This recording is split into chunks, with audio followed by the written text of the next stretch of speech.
secretly, and then she has a newborn. So we don't really know if that's... Is the newborn Harry's... her husband's, or is it Harry's kid? What do you think? I catch it at the end when Veronica and Harry, or when Harry and Veronica have that confrontation, and she says, you want to run off with like your new wife and kid, but I don't know if it's really implied that is Liam Neeson's kid, or because he's going to run off with Amanda, he's going to basically inherit the kid as well. You think it was his? That's his fucking You think kid. it's his? Behind his buddy's back? I think because of what she said and how she said it. Especially if it is his kid, then that would make him feel more justified, like, let me just get rid of this motherfucker, you know? I know he killed other people, his whole crew, but I feel like he would feel less bad. Harry had, I guess, paid Jack $1 million to cover up his murder, right? Or to make him, to fake his death authentically, right? And that's why, towards the end, he gets pissed at Harry's character, where he's like, you're going to be coming back in the worst way if I don't get my money. Yeah. Right? Yeah, which means he'll tell the Mannings that he's still alive, and then the Mannings will turn loose on Harry. And that's something that he doesn't want, because it means that he basically has to look over his shoulder all the time, or disappear for real. Viola Davis tends to be kind of depicted as this, like, she has this sort of presence about her, right? This very, like, strong but very eloquent type of person. But they actually kind of, not necessarily strip her down as in she's naked, but they put her in this, wife beater.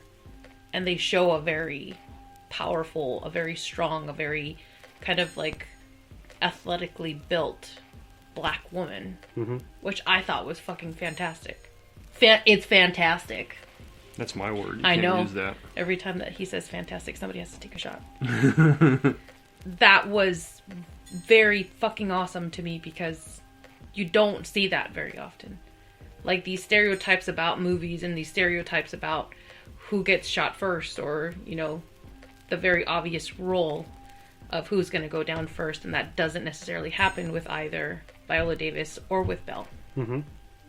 Which I thought was very fucking important. But they show them as very strong, very powerful, very just...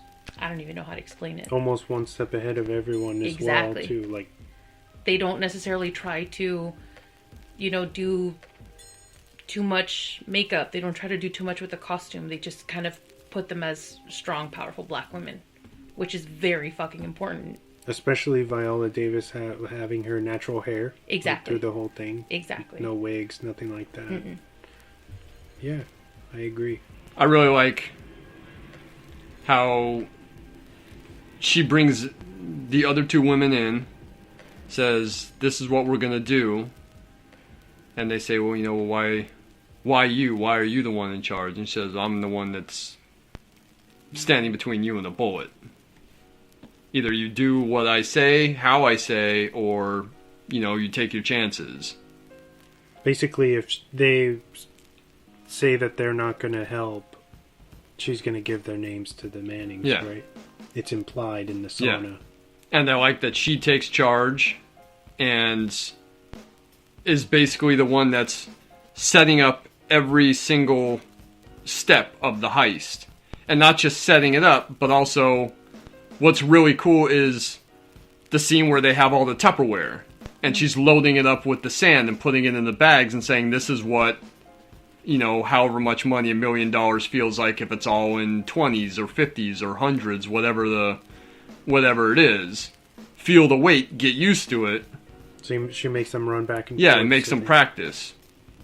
It's reminds me of that scene in Tenet where they're talking about ripping off the Freeport, but that you need to hold your breath for a certain amount of time because of the gas, the halon gas that's going to come in. And you see both Pattinson and John David Washington holding their breath and practicing as they're moving back and forth, carrying these things, trying to figure out what's the best way for me to hold my breath for this amount of time while I'm exerting myself doing all this. And that's what that scene reminds me of, is the planning that goes into, this is what the weight is going to feel like. You need to get used to it. You need to be able to handle it, because we're going to be carrying this stuff out, and we need to move in this amount of time to get in and out. And that was one of the, not only that scene, but other scenes that I really like, where it's not just, oh yeah, we're going to heist, and then here's us pulling off the heist. It's, we need to set this up. We need to get the van. We need to get the guns. We need to get the, you know, the weight of the money in the bags. We need to be prepared for all of these contingencies, just in case. This is going to make us a stronger crew. We're not going to show up like a bunch of fucking amateurs and mess things up, or, like Susie said, you know, get killed or fuck this up and lose the money. And that's why when Kaluuya shows up at the end, I don't think that it's necessarily that they expected that to happen. It's just, we did all of this.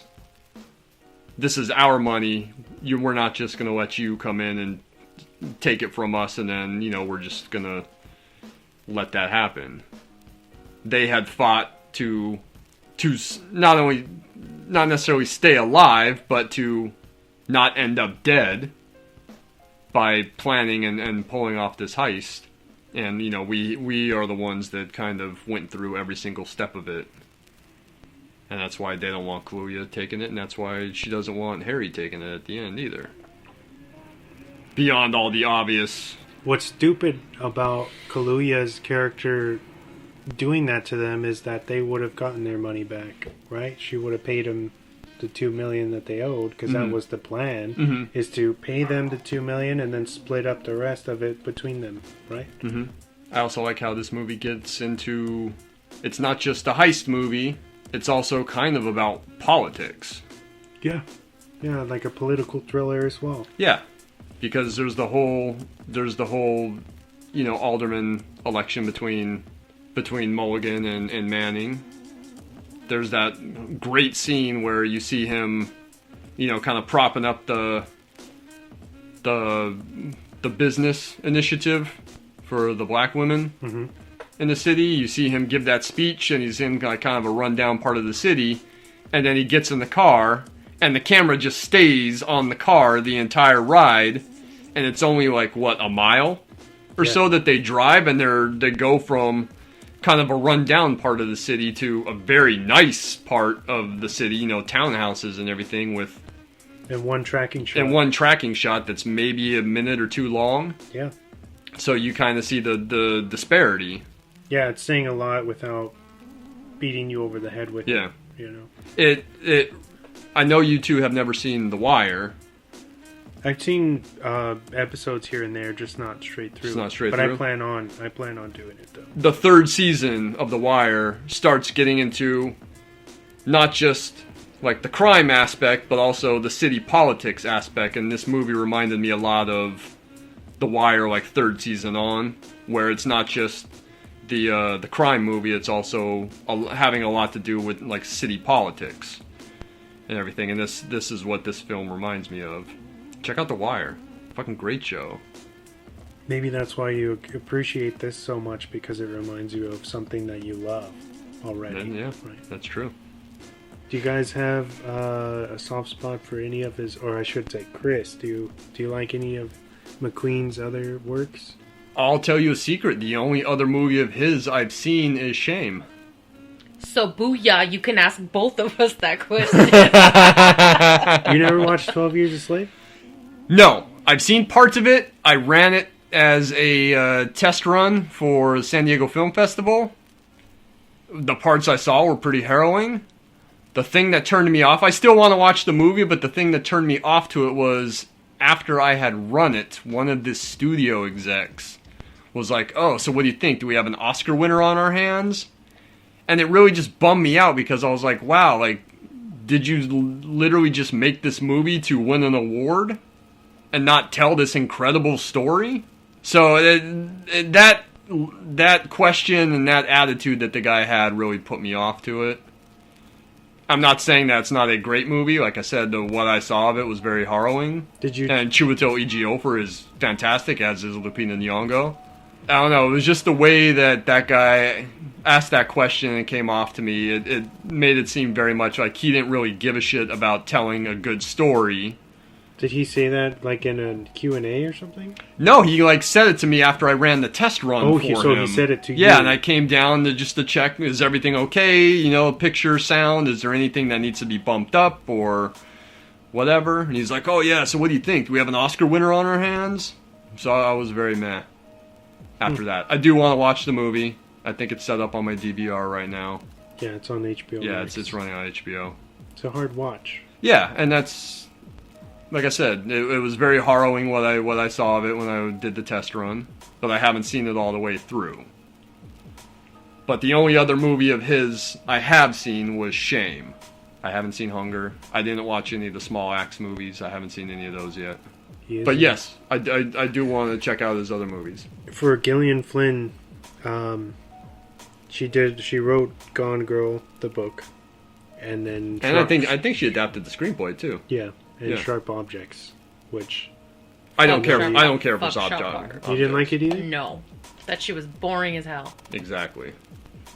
They spend like 7 episodes just like meandering along, and then the 8th episode, everything is like crammed into 1 hour. I think, and none of it holds together. It was like half an hour fucking shooting of a fucking bedroom. It's like, wow, blue walls, great. I think they shot that and Widows at the same time.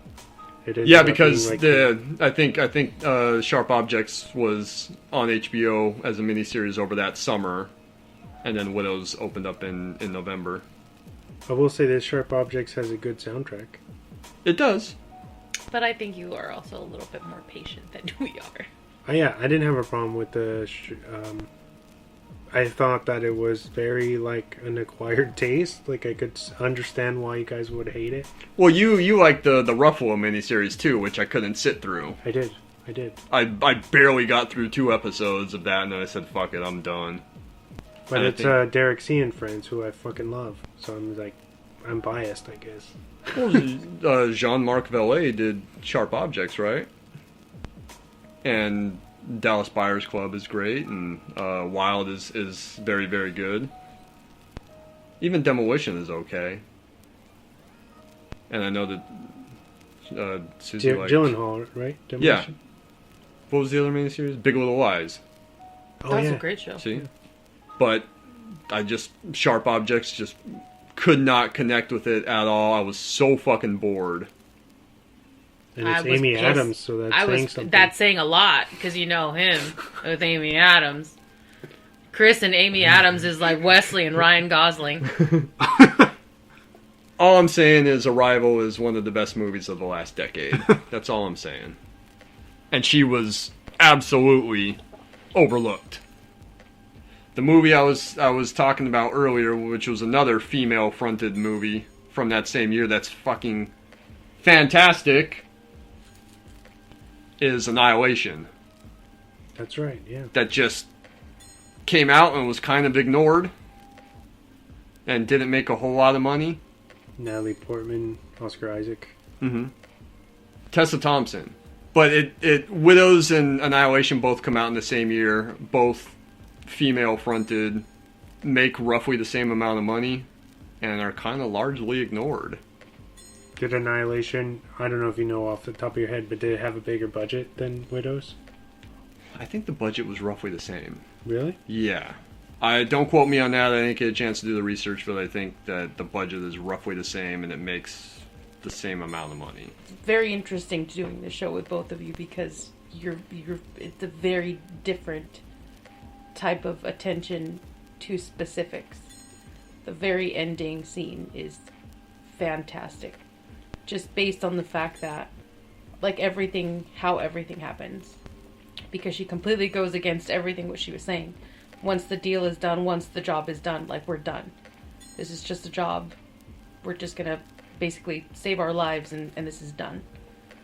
But then she kind of goes back on that, because she sees Alice in the restaurant, right? What does she do with the money? She donates it her to part of the money. Yeah. She says, "Can you make a library with my son's name?" Yes. Mm-hmm. Yes. She donates it to the school and says, build a library in my son's name. And then the film ends with her being happy.